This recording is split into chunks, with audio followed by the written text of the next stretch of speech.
అత్తయ్య గారిలో ఇప్పుడు ఉద్వేషం కోపం పెద్దగా కనిపించడం లేదు.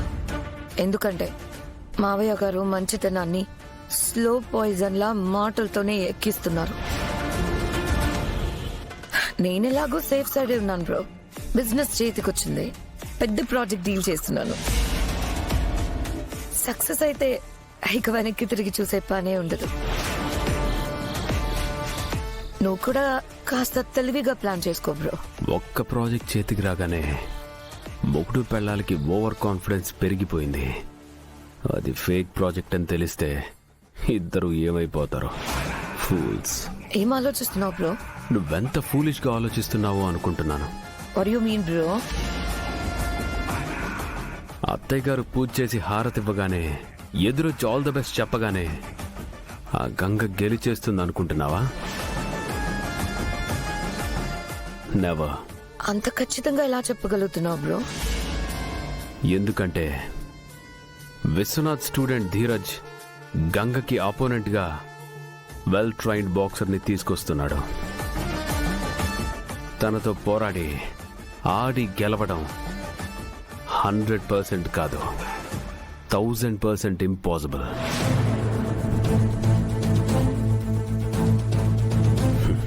సెలక్షన్స్ లోనే ఫెయిల్ అయిపోతే ఇక ఫైనల్ మ్యాచ్ వరకు ఏం వెళ్తుంది? ఆ గంగనంత తక్కువ అంచనా వేయడానికి వీల్లేదు బ్రో. గుమ్మడికాయ ఎంతున్నా కత్తిపీటకి లోకువే అని ఒకవేళ తనని కూడా గంగ ఎలాగోలాగా ఓడించేస్తే వదిలేస్తానా? ప్లాన్ బి అప్లై చేస్తాను. అదేంటి బ్రో, చూడపోతే గంగని ఓడించడానికి నువ్వు ఫుల్ ప్రిపేర్డ్ గా ఉన్నట్టున్నావు. బాక్సింగ్ ఛాంపియన్ గా టాప్ పొజిషన్ లో ఉన్న రుద్రనే మత్తు పదార్థాల కేసులో ఇరుక్కునేలా చేసి కెరీరే లేకుండా చేసినోండి. ఈ గంగ నాకు లెక్కేం కాదు.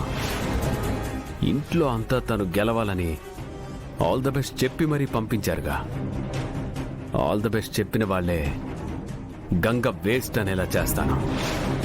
కుటుంబ గౌరవం నిలబెట్టాలని దీవించి పంపించిన అత్తయ్య గారు గంగ ఓడిపోయి వచ్చినందుకు చివాట్లు పెడతారు. మావయ్య గారేమో ఓదారుస్తూ కూర్చుంటారు.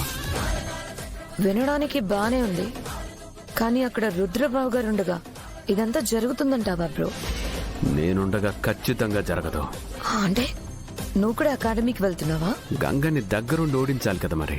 అయితే నేను కూడా నీతో వస్తాను బ్రో. గంగ ఓడిపోవడాన్ని కళ్ళారా చూడాలి.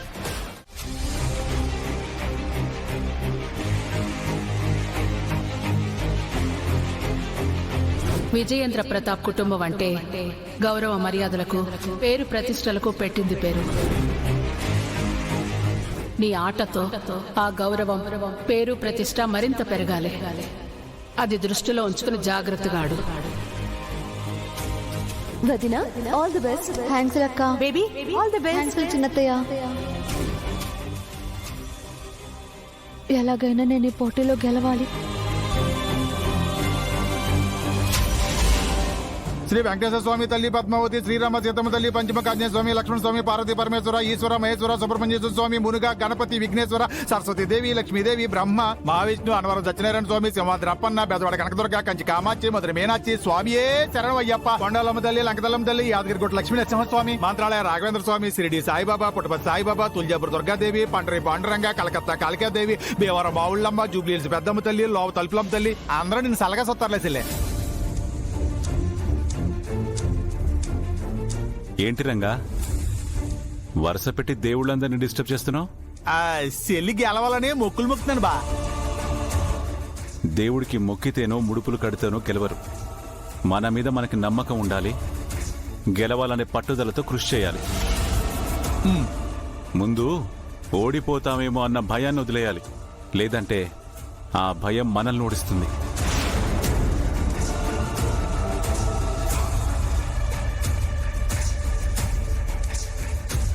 వాటర్ ఎక్కువ తాగొద్దు. గేమ్ ఆడేటప్పుడు ఆయాసం వస్తుంది. గేమ్ ఆడడానికి ముందు కాస్త బ్రీతింగ్ ఎక్సర్సైజ్ చేయి. అలాగే సార్. చూడు గంగా, ఇంట్లో వాళ్ళందరూ నీ మీద చాలా నమ్మకం పెట్టుకున్నారు. గెలుస్తానో గెలవను అనే టెన్షన్ పెట్టుకోకు. అలాంటిది ఏమైనా ఉంటే మైండ్లోంచి తీసేసే. గేమ్ మీద మాత్రమే కాన్సన్ట్రేషన్ చేయి. అలా అని రిలాక్స్ అయిపోకు గంగా. కప్పు ముగిసివేసెళ్ళే. చూడు గంగా, నువ్వు ఒకవేళ ఓడిపోయినా సరే నేను నిన్ను మళ్ళీ ట్రైన్ చేస్తాను. ఈ మ్యాచ్లో కాకపోతే ఇంకో మ్యాచ్లో గెలుస్తావు. అర్థమవుతుందా? అలా అని నెగ్లిజెన్స్తో ఆడకు. ఇదే నీకు బెస్ట్ అవకాశం అని మైండ్లో పెట్టుకున్నాడు. ఏంటి సార్, ముందే భయపడిపోకూడదు అంటారు, కానీ భయంగా ఆడాలి అంటారు.